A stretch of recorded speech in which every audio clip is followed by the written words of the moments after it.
Hey everybody, it's Kharry of the Now Morning Show, and I'm here at the studio of culinary personality Wendy Rahamut, and she's going to show me how she does sorrel for Christmas. Let's go.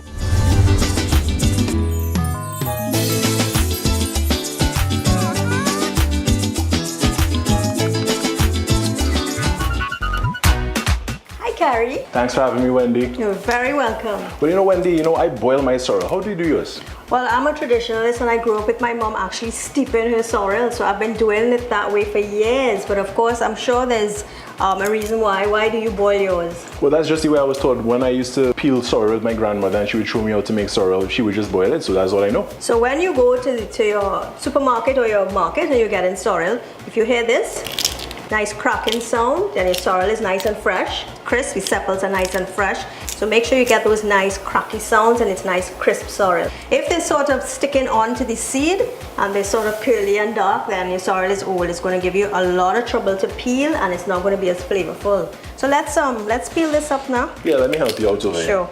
So this is the way I do it as well, My grandma used to have me peeling sorrel and taking them off. Some people cut it with a knife. The seeds actually got some little prickly things that kind of gets into your fingers as well. That's right, and some people boil them with the seeds. I was wondering if these little spines would end up in your stomach. Probably they do, so I wouldn't advise that you actually boil it with the seed. I think maybe it's a good idea, or better idea, to take it off the seed. But it's Christmas time and people from around the world want to enjoy sorrel, which is also known as hibiscus, by the way. And it originated in West Africa.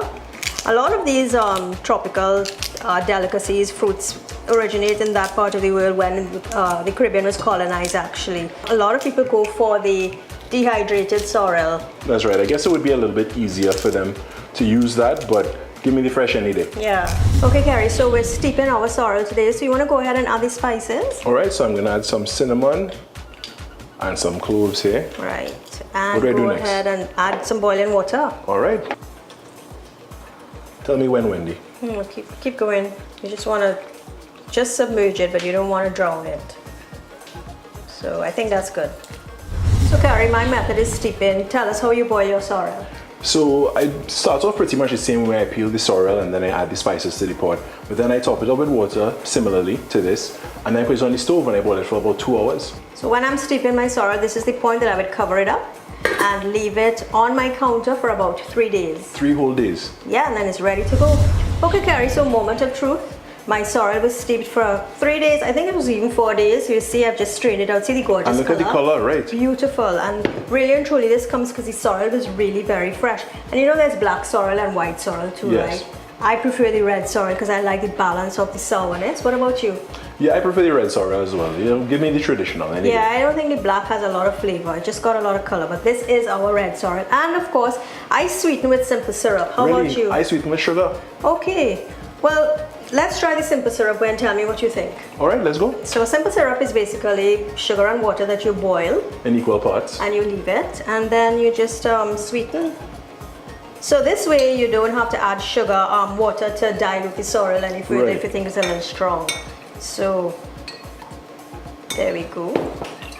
And then we want to put a little bit of aromatic bitters in there because that really marries well with the spiciness of the sorrel right now.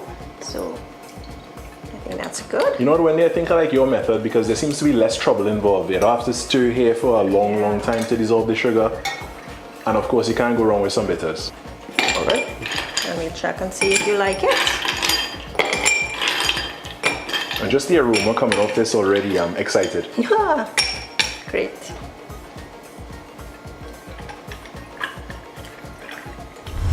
Merry Christmas. Let's see how it tastes. All right. That is good, Wendy. Thank you. Merry Christmas. Merry Christmas.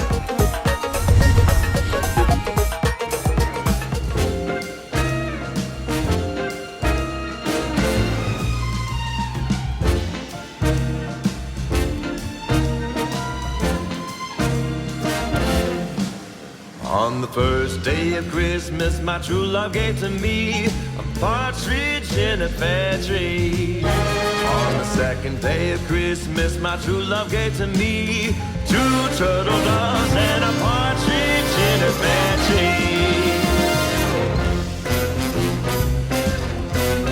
On On the third day of Christmas, my true love gave to me 3 French hens, 2 turtle doves, and a partridge in a pear tree. On the 4th day of Christmas, my true love gave to me 4 calling birds, 3 French hens, 2 turtle doves, and a partridge in a pear tree.